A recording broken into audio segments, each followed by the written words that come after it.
welcome to the second episode of the Wellbeing Corner. And in this episode, we are talking about personal growth, and specifically, it's going to be about the traumas we face as women, especially African women, in our society in Africa and even in the diaspora. So stay tuned and then sit back, relax, and enjoy yourself. But before we get into the show, I have to introduce to you our guest today, and she's Fatima, but I will let her introduce herself later.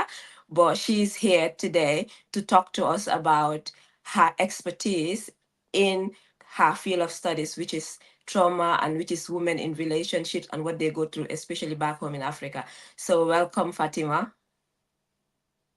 Thank you so much, Fatmata. maa ngi nuyu ñëpp because programme bi dama ko xool si wolof pour nit ñi gën a understand. Man la Fatima, life counselor and a therapist, and then a relationship coach as well. So thank you so much for having me today. I'm so grateful. You are welcome. So we have a therapist with us, a life coach, and a relationship coach. So why I decided to bring her in today is comme niñ ko waxee rek dañoo laal si angale bi waaye tamit dinañ laal si olof bi dafa xarañ si maanaam jigéen yu nekk si sëy jigéen yu nekk si relationship te ñu ngi am ay jafe-jafe dañ feel ne 90% of suñ problème si especially jigéen dafa dafa am something to do with relationship whether being it sa jëkkër la wala sa friend la wala why 90% of suñ trauma si comes from our basic relationships. So bala ñoo dem into detail, we will just define basic in my I will say it, I'll just define in my own words lan la trauma means si man.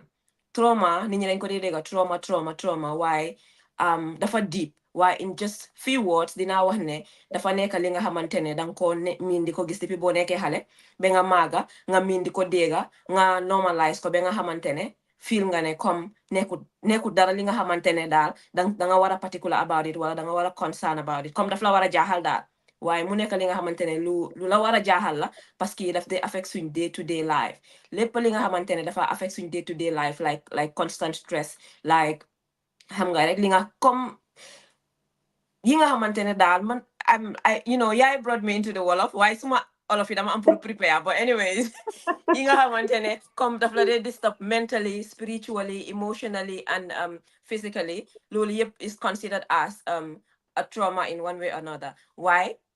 Just to leave Yai to dwell more on what her own perspective is when we talk about trauma and jigéen ñi luñ dee face when it comes to this traumatic situation. And yeah, I have some few questions that I would like to talk to Yai about, and we would like to share with everyone out there ñi nga xamante ne ñu ngi déglu te feel naa ne képp ki nga xamante ne mu ngi fi di déglu am na one or two forms of trauma yi nga xamante ne mu ngi ko sonal te fekk xamu ko waaye su dégloo by the end of this program di nga mun a identify ne oh ok kon lii trauma la woon te mu ma disturb te xaw ma ko and you will be able to get yourself solutions to those traumas. So yeah, you would like to let us know more about trauma and give us your own perspective tamit si lan moo nekk trauma. Jërëjëf right, and I think define nga ko already. Si gàttal rek trauma dafa nekk li nga xamante ne life experience la bi nit ki dee jànkuwanteel at the end of the day mu dee nekk trigger all the time su dara xewee wala the same experience mu ako so danga gis ne loolu su ñëwaatee rek dafa trigger boromam maanaam daal mbir la bi nga xam ne experience la bi nga xamante ne danga ko dee gis always part of your life or daf dee nekk a life experience bi nga xamante ne danga see dëkka te soo si nekkee dafa soxla faj because we have so many people like including both of us like comme ni nga ko waxee rek Yeah. ñun ñëpp dañ am lu ñu traumatise so Mm-hmm. dafa need healing dafa need a process du nekk tamit benn fan rek la moo génn sa kaw but it's important to identify a certain trauma and start working on it as um, soon as possible. It's very important.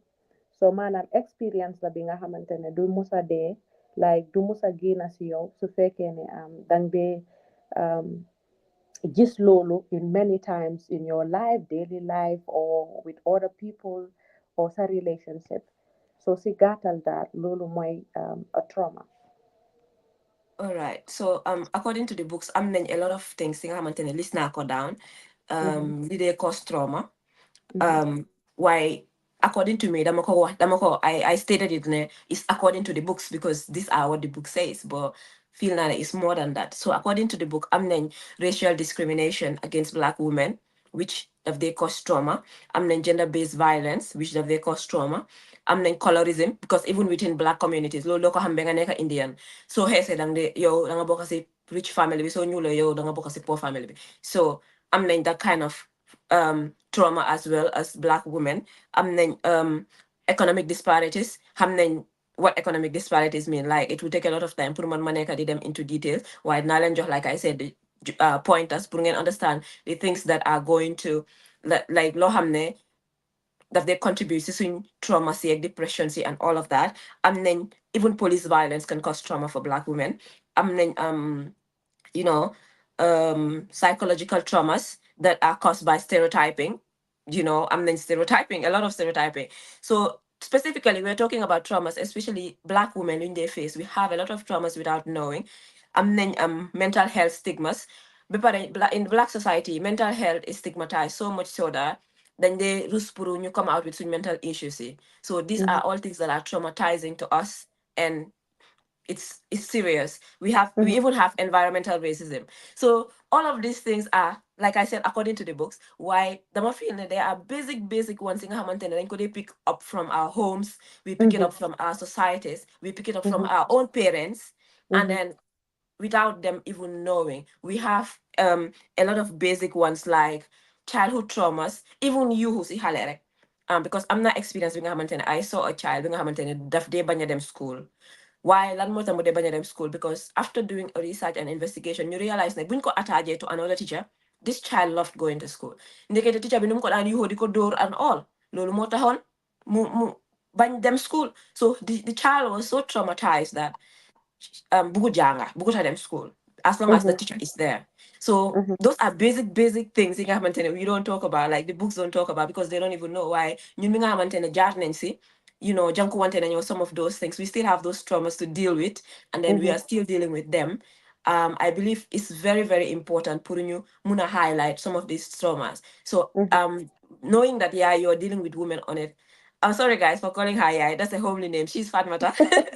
Why dama ko miin di ooyee yaay bi nga xamante ne because suma yaay suma maam lañ ko tuddee, so but then mhm, I think you dealing with women on a daily basis and seeing your TikTok page that you're talking to women all the time, and then mhm, addressing their marital issues, marital problems, their financial issues, and a lot of issues that they're dealing with.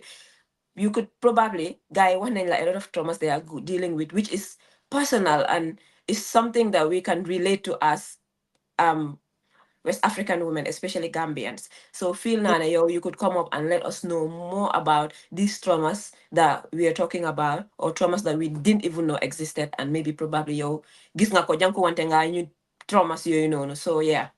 Yeah, so bëgg naa see wax torop because after listing all the big traumas that we have as environmental traumas, then you want to get down to the grassroots, like to the root of what causes our trauma. And I'm glad ne mention nga our homes because so xoolee tey suñ society, especially Africa, because fii laa experience muy ku góor ki ak ku jigéen ki, most of us do not grow in a nice family. It seems to be okay, come ndurona lu okay, but so them a deep down Hmm.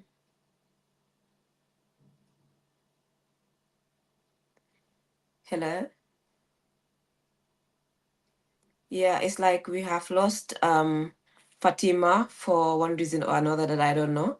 But I hope we get her back soon because, like I said, Fatima has a wealth of experience when it comes to traumas because she deals with women on a daily basis, and women talk to her about their traumas, and then she finds ways and means to deal with those traumas. So coming to communicate those traumas here to us and other people out there that are dealing with same traumas and how to handle it, that will be very helpful to you. She does that for a cost, but she's willing to do it for us today for free. So but as long as we've lost her, we will still continue. Like I was saying, comme lu ma doon wax rek, lu bëree bëri moo dee tax ñu ñu get traumatized even suñ homely situation si suñ school si suñ environment suñ nekka even lack of finances of dee bokk suñ trauma si because being a child and you cannot have the basic necessities of life lépp li nga soxla mu ngi nekk struggle mënuloo am dara daf la dee jox this mindset of lack daf la dee jox this mindset of come you don't you that scarcity mindset that so waree dem ba nga war a am sax you're very everything is scarce on you yaa ngi xool wala yaa ngi ut naka nga save the little penny you have you cannot properly even invest in yourself because yow danga grow si society bi nga xamante ne gisuloo sa basic needs so yow soo demee ba am loolu noonu danga am scarcity mindset because danga fa ne bëriwut. I think Fatima is Hello. back. Yeah, so I think it's a Yeah.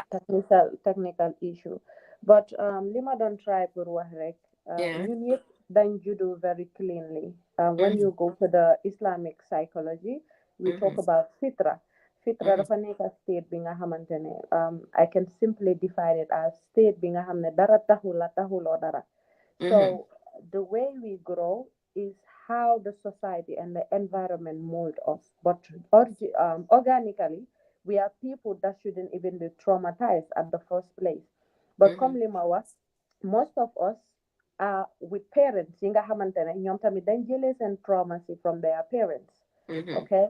And Yeah. the same trauma yooyu noonu ak the same insecurity yooyu noonu lañ install si ñun ba Mhm. tax na mënuñ ñoo bàyyi ñu independently decide or to have our own mindset. Mind me, I'm not trying to say parents in Africa yi duñ dee yar duñ dee gindi, but dañ dem ci level bi nga xamante ne sa tey so many people are Mhm. doing courses, are doing things they are doing right now musuñ koo choose.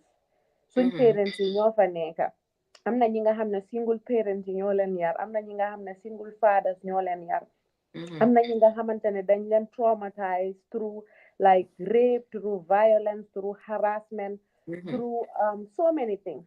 So da ngaa gis ne soo xoolee suñ society bi we have two type of people in the Gambia.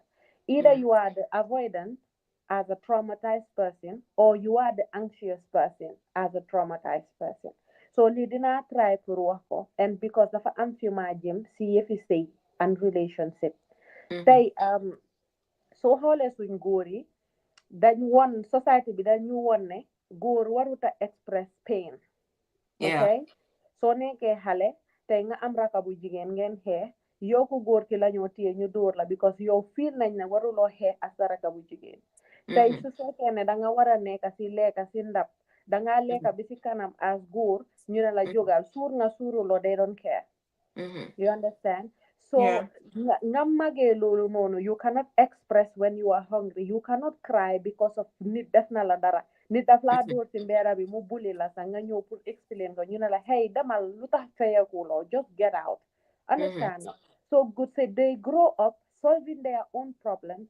They Mhm. cannot be emotionally attached to anything, to Mhm. anybody. Yes. Gambia pour nga gis like tey moo tax jigéen yu bëri suñ complainer ne Gori Gambia Jongewin. I'm like, hey, wait, it's not that.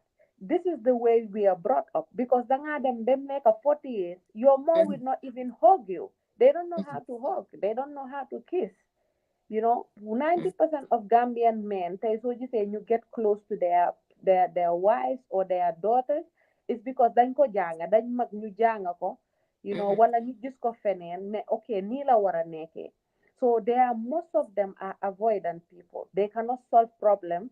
And danga gis ne soo fekkee ne yow yaa ngi attract because suñ jigéen yu bëri tamit ñooñu dañ anxious. So Mhm. at anxious person bi ak avoidant bi suñ sëyee there is always a problem, especially in the beginning of the problem of the Mhm. marriage. So Mhm. nga gis ne pour ñu dem for 5 years 6 years dañ am pour war a muñ pour nekkaat together nekkul ne dañ bañante sax but it's Mhm. because of emotionally how they were brought up differently daf dee Mhm. indi problems yu bëri. But before Yeah. ñoo dem loolu rek comme dama bëgg a ñëwaat again to clarify ne um, uh, swing society bi so many people are traumatized and Mhm. we don't even know because dañ ko normalize. Tey soo Yeah. xoolee society Gambia ñun jigéen ñi lan lañ ñu jàngal mooy sëy Mhm. kese. Tey ku fi am doom bu jigéen instead of Mhm. nga ñaanal ko pour mu am PhD o mu am masters o mu am own business am li nga ko njëkkaa ñaanal mooy yan nga am jëkkër bu baax bi la mun a amee. Yeah, So that's true. yo, yes, you are molded with that mindset. So Mhm. yo tey su fekkee ne sa da nga dem si kër bi nga xamante ne da nga experience domestic violence or Mhm. spiritual violence, because people are affected even spiritually, you Mhm. know, or even mental problems. Da nga Mhm. gis ne doo mun a quit because luñ la jàngal mooy soo tasee yow doo jigéen bu baax, Mhm. da nga am pour war a muñ. So da nga gis ne soo gisee problems yu bëri dee am si sëy is very toxic to an extent bi nga xam ne there is no break. Man dama Mhm. dee wax gaay ne is normal pour nit mu fay si sëy, like Mhm. nga rest, take a break, because Mhm. tey all the time dama dee connect to one story about Aisha radiallahu anha. Mhm. Biñ ko accusé moom ak Safwan, she took a break because she cannot mënut a jël the accusation because xamutoon what was happening. Mhm. So she was as well as ill. So mu feel ne dafa war a dem jël break pour dem këri baayam. So Mhm. why not us, because we are not machines, you Mhm. know. Trauma tax na ba ñun suñ productivité bés buñ productivité at home, Mhm. dañ dee feel guilty, dañ feel ne Mhm. sa we cannot rest Mhm. as human being, as especially women, Mhm. you know.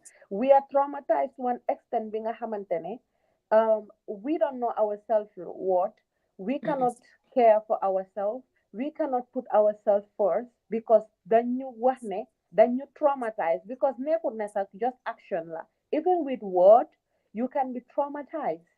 Mhm. So dem na to an extent bi nga xamante ne we we cannot be ourselves anymore, we Yeah, cannot that's decide true. for ourselves anymore. Mhm.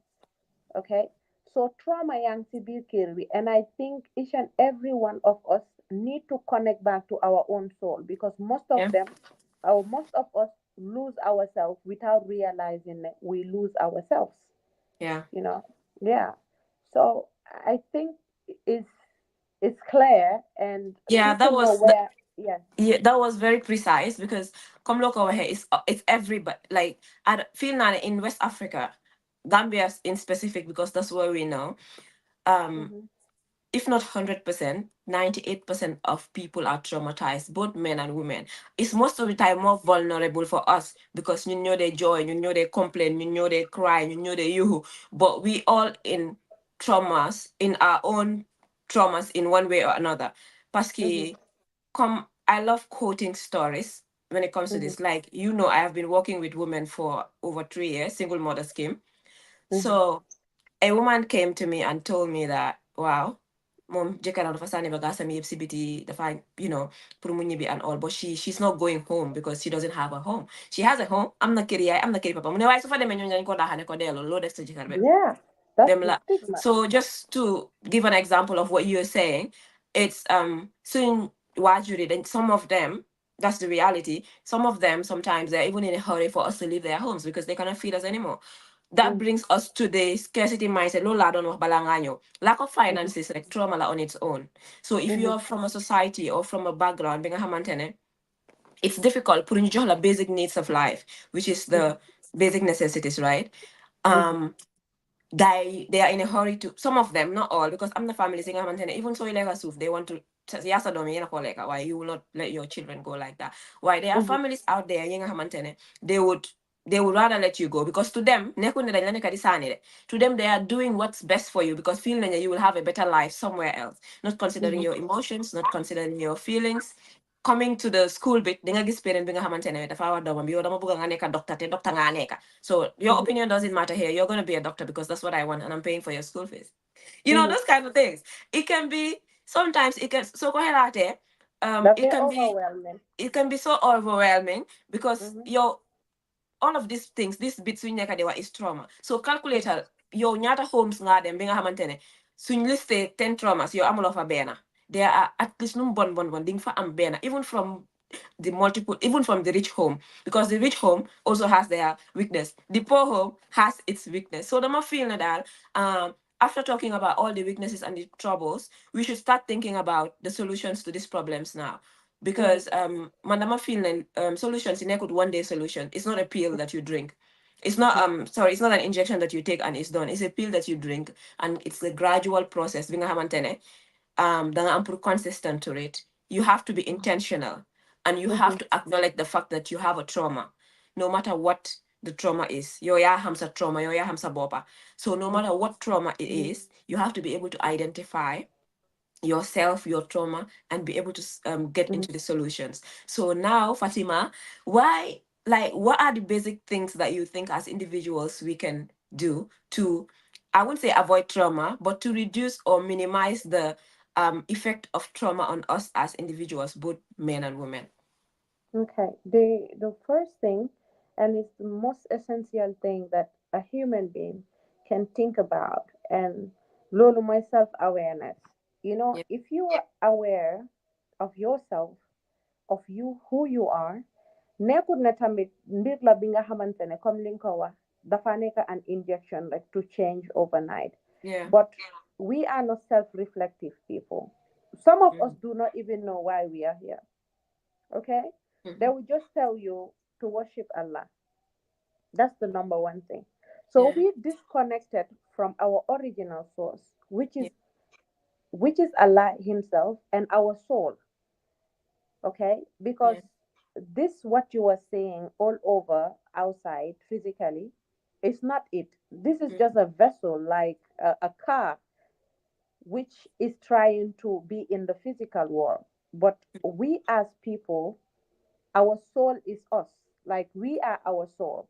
And that soul needs to live the life it deserves. That soul Yeah. needs to know.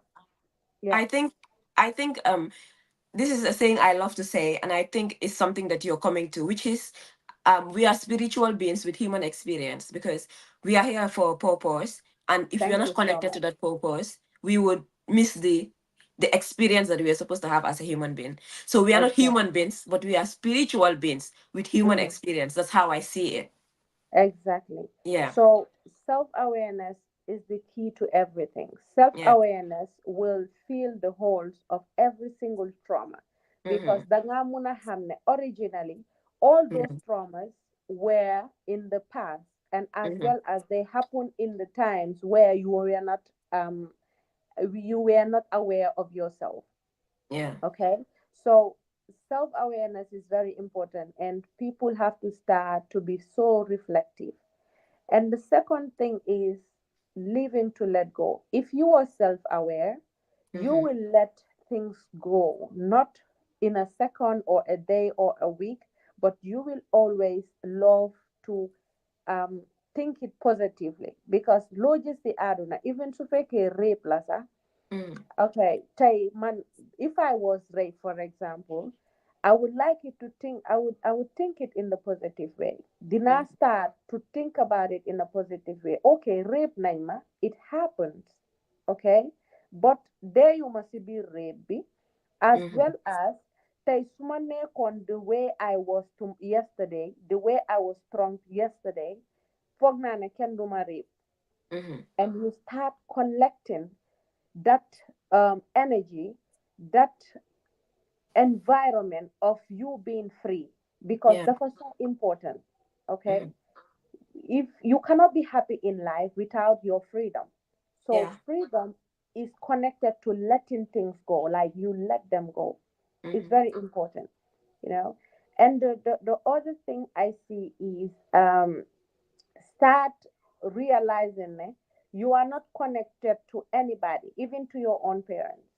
Mm-hmm. Seeing life as something linga hamne genuinely you want to live it without thinking what others think about you, or how they look at you, or how they suggest things to you. Yeah. I think, Mm-hmm. yeah, you should be independently, um, or you should decide independently to say, okay, it's enough. It's always good Mm-hmm. to say it's enough. Like, this Yeah. is the boundary. I am not going to leave. Dumaneka did do not what my parents taught me, what Mm-hmm. society taught me, what Mm-hmm. the limitation they set on me. Yeah. Because so whole example take. Mm-hmm. There's this day, matol aksumaya manko lache. Muna mane, um, jigéen warut di fireeku guddi fekk maa Yeah. ngi fireeku suma boppa bi but Yeah. yes she can be right but what's the proof ne jigéen warut a fireeku guddi she Mhm. cannot even answer that because moom tamit dafa jël an information bi nga xamante ne yaayam loolu Mhm. la ko wax so loolu you are trying to limit their minds Yeah. te foog naa loolu moo gën a sonal Gambians yi we are so limited in terms of our mind. Mhm. Okay, and that will take me to the next step of going out of your trauma is Mhm. avoiding being the victim of every situation. Like the victim mindset, I don't Yeah. like it. Man, straightly, Most I Gambians don't have want, victim mindset. Mhm. yes, I don't want to be with people who will Mhm. always come to me and talk about the same old thing Mhm. without thinking how to get out of it. I hate that. Like one thing Luther Made disconnect from people. And I think is that I don't want to repeat each and everything. Because lolu su fekkee ne nit ki mu ngi ko am, you Mhm. cannot ever find solutions. Yeah. You know, our own thoughts, our own consciousness or Mhm. subconsciousness is what we are seeing in Yeah. reality. So you Mhm. have to be ready to get out of that as a Yeah. person. Don't blame everybody. Don't blame Dubul feel ne tay amna bena boy bima don waxtaanal the Mhm. other day. So he was like, okay, man mom, hamna ne right now chance buma am rek dama dem back way. Yeah. All right?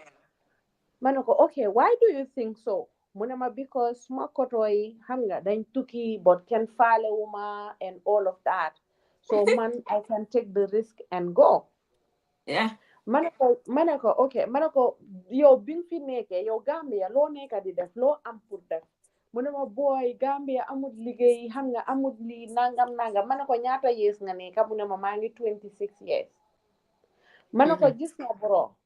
So try nga dem janga mason wala carpentry nga patient for next 5 years ñu la fay Mhm. 200 nga ko dajale Mhm. manako bala nga wax next 10 years di nga nekk the most successful carpenter in this world With most consistency. success yes Mhm. beyond Gambia Mhm. manako because simply because come lima was self awareness right if you Mhm. don't know your abilities your Mhm. capabilities things that you're going to be doing nga gain from the victim mindset and limiting yourself there's Mhm. so much there's so much ahead of everybody but Mhm. munuñ ko gis because then feel okay everybody is shut down Yeah. because ñun ñëpp dañ am benn unique mindset of Gambia neexut though Gambia neexut we are all Yeah. surviving it mooy Mhm. from whatsoever like from the rich class to the poorest class ñëpp dañoo complain suñ demee Mhm. marché tey jën dafa cher but you always have an option man jën su Yeah. seeree si man you know what I will do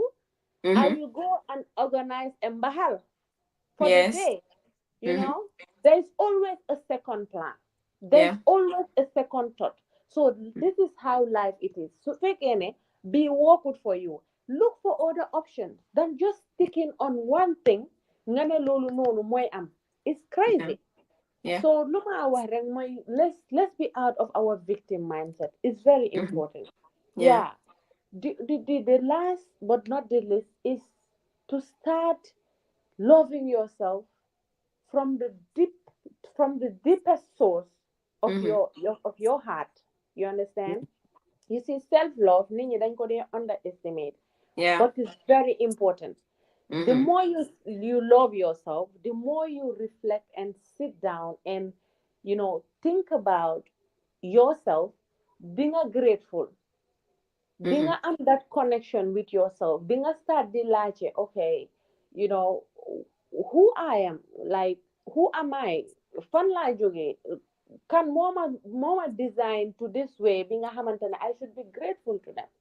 So Mhm. these are the things that yi nga xamante ne nit war na koo bàyyeel and soo ko xoolee lu ma si lim yëpp it's all Mhm. connected back to being self-aware.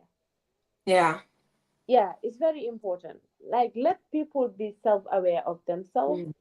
Waa Mhm. nga xamante ne we will be ready to get out of things by our own self than waiting because yàlla si boppam du waaja. I hate when people say yalla bahna. Man, I don't believe the in that. most Honestly, the most it famous hurts saying me. in Gambia, Yala Bana. Yes, yalla bahna dina okay. I mean, yalla cannot just come down. Who are you? Yeah. For yalla mu Yeah. ñew down, wara scratch sa bag before you? Nothing. Danga Yeah. def dara with consistency, mu feka la Yeah. fofu non. More time you Yeah. know Yala based at all. Yàlla bés sa toor yàlla dafa bari yërmande, Yeah. daf day gis Mhm. everything that you were doing, so mun na laa bless because li war a yokka loolu yow Mhm. amuloo si benn knowledge. He Yeah. chooses what he wants to do to Hmm. you. Yeah, but man, I cannot sit down like that defuma dara ma ne okay suma time dina ñëw. I don't play that games in my life, Yeah. and yeah, so this Loolu is la it. rek because lawyer mooy just to Mhm, emphasize on sa points yoo wax ni about self reflection and self love and all of that is li nga leena la li nga xamante ne I feel like both of us we do preach this every day on our other channels on our other platforms but mhm, it's something that we never should stop because nit ñi dañ dee fàtte ne they should love themselves. I mhm, follow one of the most successful black women in America, Oprah. mhm, um read naa tamit Bugami and how her life went.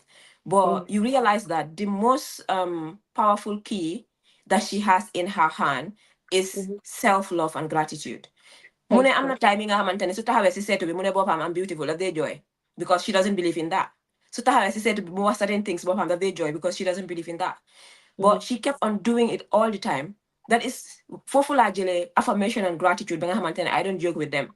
I feel Yeah, like they should be part of your life every day because daf dee every help sa day. mental health, the flood And, improve from some traumatic states, and it does a lot for you. So and this it's woman a, can so this new yeah. successful day, new aga fuñ aga tay is because they have taken that extra mile to show Mhm, that this is something intentionally. mhm, Unintentional stuff that they know come nga inheritance or dama am halis wala nga am intentional things nga madang data say mo. Why this nga intentional success is one of the most enjoyable success. Nekut mhm, financial success rek la ñoo wax de. We are talking about mental success, emotional success, mhm, physical success, all round. Because mhm, when it comes to sa traumas, ak mental health, it's mhm, based on what you do around all of these other things. Because mhm, trust me, guy, I have to be honest. Man, mhm. if I am broke, I am traumatized. I am mentally ill. If I am That's the broke, that's I am that's a universal, it sickness. might Like, not be a universal, that's me and you, but trust me, that's the reality. So if you know that so xamé lolu sa bop nga xamné yow so ñaké xaliss dang dé dof comme man parce que man suma ñaké mhm, xaliss dama dé dof. And I mhm, have a mother. So but anyways, suma ñaké xaliss dama mhm, dé crazy and I know a lot of people are like that. But if you know that about yourself, then xamal ne da nga war a jóg nga def dara pour bul egga si stage boobu noonu nga jóg mhm, nga ñafe wala nga jóg nga ut loo def no matter how hard no matter how difficult wala no matter how little just have mhm, something with you man suma mhm. xuloo wutee I'm calm I don't have no issues and all I am okay trust me xamal ne am na lu nekk si account bi soo ma koolee rek ma jox la trouble rek I'm broke. Give me some money and I'll be cool. That's it, period. So it's a huge contribution. People will tell you, wow, money doesn't buy everything, money doesn't buy everything, but it does a lot of things in your life. So just to emphasize that most of the I made a lot of research because I'm working with the mental health sector. The money like Mhm, la ci jigéen ñi di waxtaan guy. Why gis nga 90% of jigéen ñu nekk si mental health hospital, especially especially black women. Demal nga mhm. fekkale foofu soo leen joxee xaalis léegi tey ñu wér. Wow, They are they're broke, they broke. are frustrated.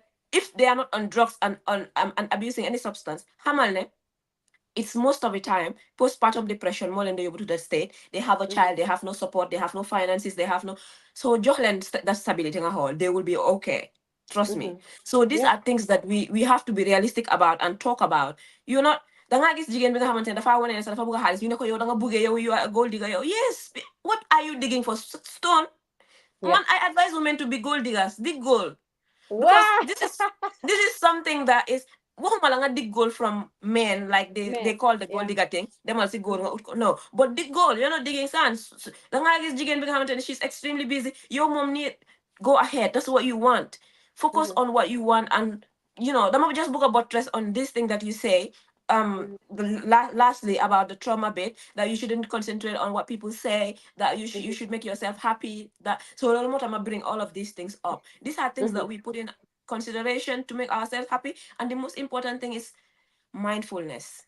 mhm, Relax, get mhm, back to yourself, let mhm, live control buñ bugg a control da ngaa gis jigéen ñu nekk si sëy sax ñu am problem because they want to control what their men are up to, what they are doing. Relax, like my sister, my friend, relax, because at the end of the day you cannot control those things, and if you cannot Yeah. control them, daf la dee depress. Noonu la because xam nga bi ma starté suma wax bi maa ngi doon wax about the anxious nature we women Yeah. have, you know. Mm-hmm. So xoolee suñ góor yi they are avoidant but we are anxious because of the Mm-hmm. from the homes we are from. Xëj na ñu ngi ak suñ papa yi but we were not close to them. Yeah. Xëj na emotional connection lañ need we don't have it from them because nekkul yaay yi rek a war a raise these kids. Yeah. You know, I hate when people say, okay, go jigen mo wara bil kir, mo wara yar Mm-hmm. halay.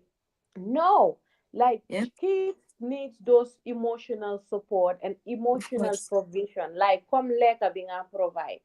So Mm-hmm. imagine a young mage asa yai, neku sa single parent, why you are not connected to your dad. Te lulu amna Yeah. jigen yu bari ñi nga Mm-hmm. xamantene like they are not they suñ gisee seen papa sax dañ dee rus amuñ Mm-hmm. dara to talk about with them.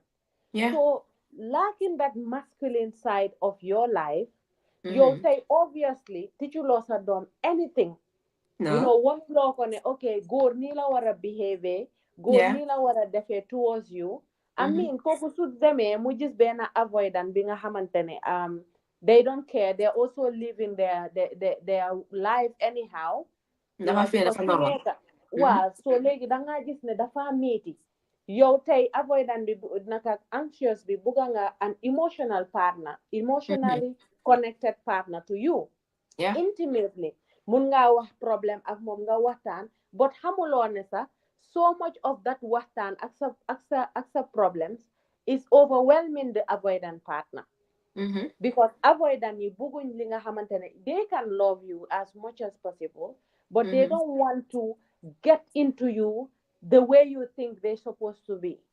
Because them So they are it's a scared of problem. abandonment. Yes, Mm-hmm. they are Yeah. scared of abandonment and neglect. Bugunya Yeah. vulnerable to you because that's Mm-hmm. what they know. Yeah. So it's a problem. This is the problem. Then interrelated. They are so Mm-hmm. correlated to an extent being a hamne. Hamuñ what is right, what is wrong. So lolu more in the debate of gori legi bahuñ, jigeni ne Mm-hmm. jigeni legi bahuñ. Because man Mm-hmm. lola de wa man say avoidant anxious person. Suñ Mm-hmm. say mu romba 3 years, then say Mm-hmm. bobu dafa dem. Xoolal Mm-hmm. léegi sëy yi 6 months la 1 year mu tas. You know, Yeah, that's especially true. ñun suñ generation bii nii like the Yeah. millennials and the Gen Z. Mm-hmm. Tey koo taseet nga ne ko ne mu ne la 5 years laa sëy dang dee tiit dang dee ne how do you do that like Well. man Mm-hmm. man mënumaa def loolu simply because comme li ma wax rek we want to know everything about the other side which is the Mm-hmm. avoidant and the avoidant is trying to access that. So Mm-hmm. more than sometimes we are our own red flags Yeah. as people, but we don't know. But come Limalawa, we are not self-reflective people. Mm-hmm. So all the time we think the fault is the other person because that's Yeah. how we are brought up. Everybody is enough by their own. Mm-hmm. We don't want to dig into our own self, our own behaviors, our own character and actions. We want to blame always the first That's or the second person. that remind me of a conversation we had. Me Yes. and Yai had a conversation about ourselves, and she was just on me, hash on me. No, I'm gonna lose a fault, and I like things like that. As I think, as women or as Black women, we should be able to be accountable for our actions, and also Mhm, as sisters, friends, or whatever, we should be able to mhm, be genuine enough to each other to be able to mhm, tell the opposite person what is wrong about them, or what we mhm, feel they are doing wrong, and what mhm, we feel they could improve on. Like I said mhm. the last time, criticism is one thing. Li nga xamante ne suñ buggee grow dañ ko war a accept, especially Accept. constructive criticism.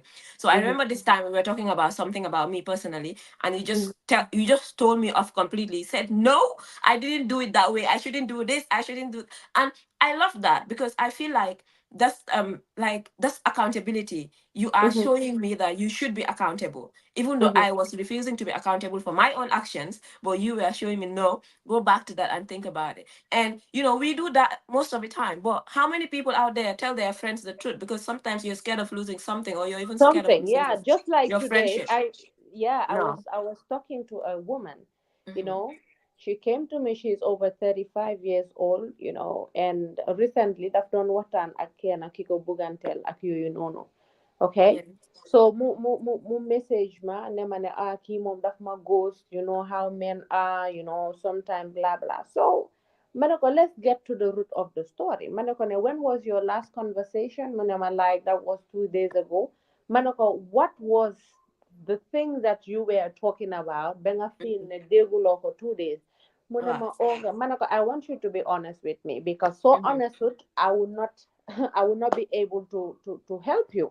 Yeah. So Munamane, okay, then don't talk about this tarika thing like Muridia and this Sunni things. But man dama ko wane right wordly dafa haram.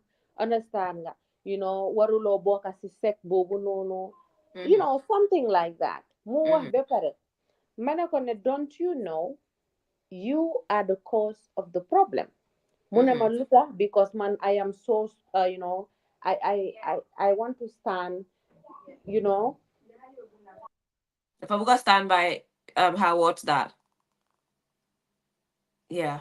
Yeah, I want to stand by my word, by my deed, because then my teach ne okay, muridia stuff. Manako, Mm-hmm. sister munena. Manako, Mm-hmm.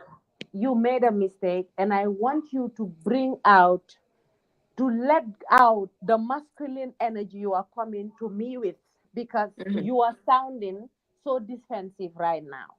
Mm-hmm. Because man munna feel lulu lingao. Manako, yo kingawa lulu nono. It could have been very nice to tell that Mm-hmm. person, you are a murid. Okay, I want to know a little bit about muridia. Mm-hmm. You know, muna Uh-huh. no la na ko so manako lan la explainal muna ko ne is a way being a hamantene teaching la come the head of the murid that don't try to teach nini in their Mm-hmm. own way to know the prophet more and stuff Mm-hmm. like that. So Mm-hmm. Manako, you cannot just jump to just Yeah. shut to cut the story short. Yeah. Manako, you don't jump and talk about things in a hamantene. It's installed in people for so many years and when you Yeah. danga buga change no. Just in Man na one ko day. man su nekkoon man la li ma concentrate on mooy ndax daf dee jóg mu julli mu Mm-hmm. ñaan yàlla am na yërmande yaru na Mm-hmm. ma ne ko si character bi lay gën a concentrate on Mun na la than amee. his personal life, Yeah. you know. And we had this about like 1 hour, but in the Yeah. end daf ma wax ne right away dama dem ma invite ko for a coffee ma ne ko well it's up to you. But this is the problem. Sometimes we think we are right because dañoo Yeah. am experience ak góor ñu Mm-hmm. foog ne ñoom ñooy problème bi fekk sax ñun la ñun ñoo jël wrong decisions ñun ñoo wax too much. Man ne ko Mm-hmm. ni ma laa gisee nii you are dealing with an avoidant because li nga ko wax moo ko naxari so mënut koo Yes. express léegi daf laa ghost. Mm-hmm. Nekkul ne bugut la but he is Yes. trying to process the emotions. That's true. Mm-hmm. That's the Take a truth. dig on So the you Yeah. can, Mm-hmm. yeah, you that's it. Mm-hmm. So sometimes we are our own red flag, but comme li ma la wax dañ bugg a Yeah. victim mindset, especially Mm-hmm. jigéeni Gambia dañ bugg a come out to just tell people that they are suffering, they are tired. I mean, if Mm-hmm. you're suffering, you are tired, you cannot take it anymore. Why will you come to share it with me? Get Yeah. out of that place then. Take a rest. Take a That's what break. we say. And when we say Comme it, they li say ma we wax are ne, bad. But come on, man. That's the truth. yes. Yeah. Mm-hmm. Dëgga la góor yi am nañ seen bot like millions of bot but Mm-hmm. ndax nit ñi ñu ngee door di reflect seen boppa like Yeah. some of the things that I'm doing man Mm-hmm. feel naa ne jigéen bu la gën a bari wax Mm-hmm. like amul solution kooku amul Mm-hmm. solution kooku du Mm-hmm. am respect si jëkkëram Mm-hmm. kooku jëkkëram du ko déglu, you Mm-hmm. know. Yeah. I remember this is a vulnerable time but I will say when I was younger than this.